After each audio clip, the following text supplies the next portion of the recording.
आतंक के ताबूत में आखिरी कील भारतीय सैनिक ही ठोकेंगे और इसका नजारा पूरी दुनिया ने ऑपरेशन सिंदूर के दौरान देखा।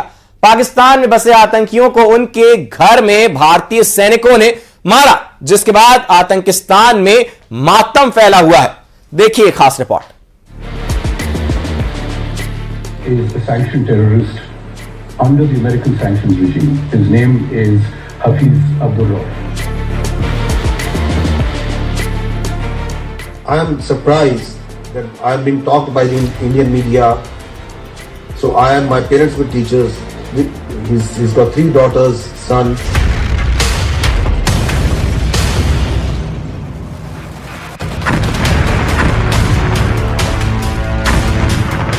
पहलगाम आतंकी हमले के बाद भारत ने पाकिस्तान के सीने में बसे आतंकी अड्डों को न सिर्फ मिट्टी में मिला दिया, बल्कि आतंकिस्तान को पूरी दुनिया के सामने बेनकाब कर दिया।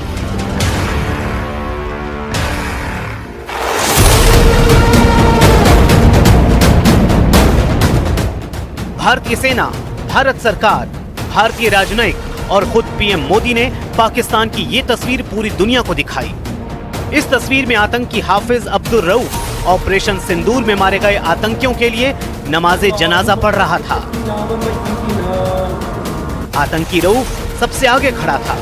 उसके पीछे पाक आर्मी के आला अफसर सिर झुकाए और हाथ बांधे खड़े थे।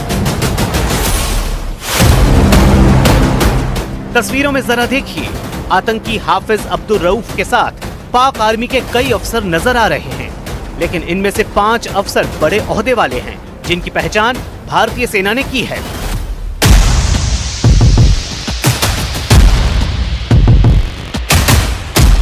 आतंकियों की मौत पर नमाजे जनाजा पढ़ने वालों में पाक आर्मी के brigadier Mohammad Furqan Shabbir, lieutenant general Fayyaz Hussain Shah, major general Rao Imran Sartaj, doctor Usman Anwar और मलिक शोएब अहमद बेर्थ शामिल थे।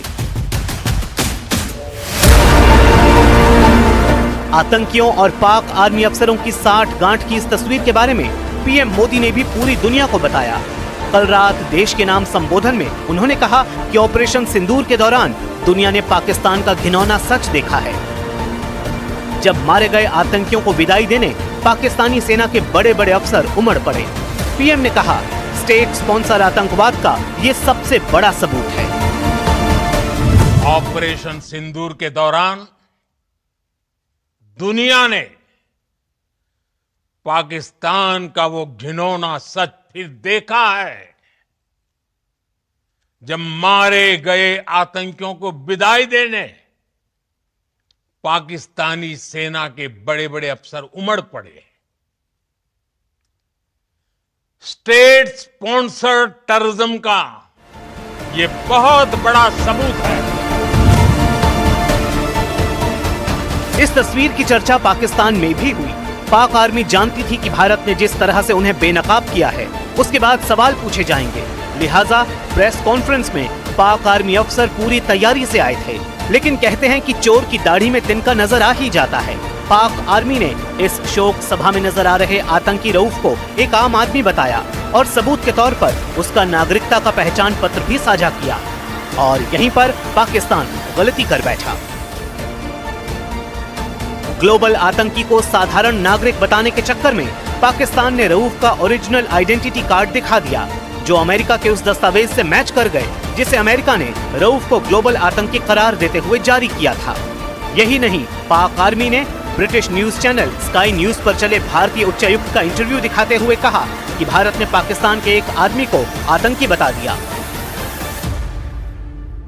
Is a sanctioned terrorist under the American sanctions regime. His name is Hafiz Abdul Rauf. I am surprised that I am being talked by the Indian media. So my parents were teachers. He's got 3 daughters, son.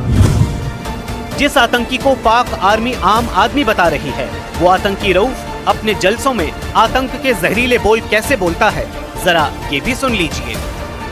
अल्लाह के बंदों को 2-2 हजार से लड़ते देखा है। ये नसर भाई का साथी था अबू तलहा हजारवी, श्रीनगर के कोर हेडक्वार्टर में अकेला, और उस टेलीफोन पे बात कर रहा है कि मैं यहाँ मौजूद हूँ। तुम कहते थे चिड़िया पर नहीं मारती, मैं तुम्हारे फोन पे बात कर रहा हूँ, मैं तुम्हारे दफ्तर में मौजूद हूँ, आओ जिसने मुझसे बात कर। पाकिस्तान में आतंकियों की सरपरस्ती सिर्फ सेना ही नहीं बल्कि आम आवाम भी करती है। सोशल मीडिया पर वायरल एक बयान सुनकर आप चौंक जाएंगे, जिसमें एक शख्स ये कहते हुए दिखाई दे रहा है कि उसके 2 बेटे लश्कर तैयबा के लड़ाके थे और दोनों शहीद हो गए। अगर उसके और भी बेटे शहीद होंगे तो उसे फख्र होगा।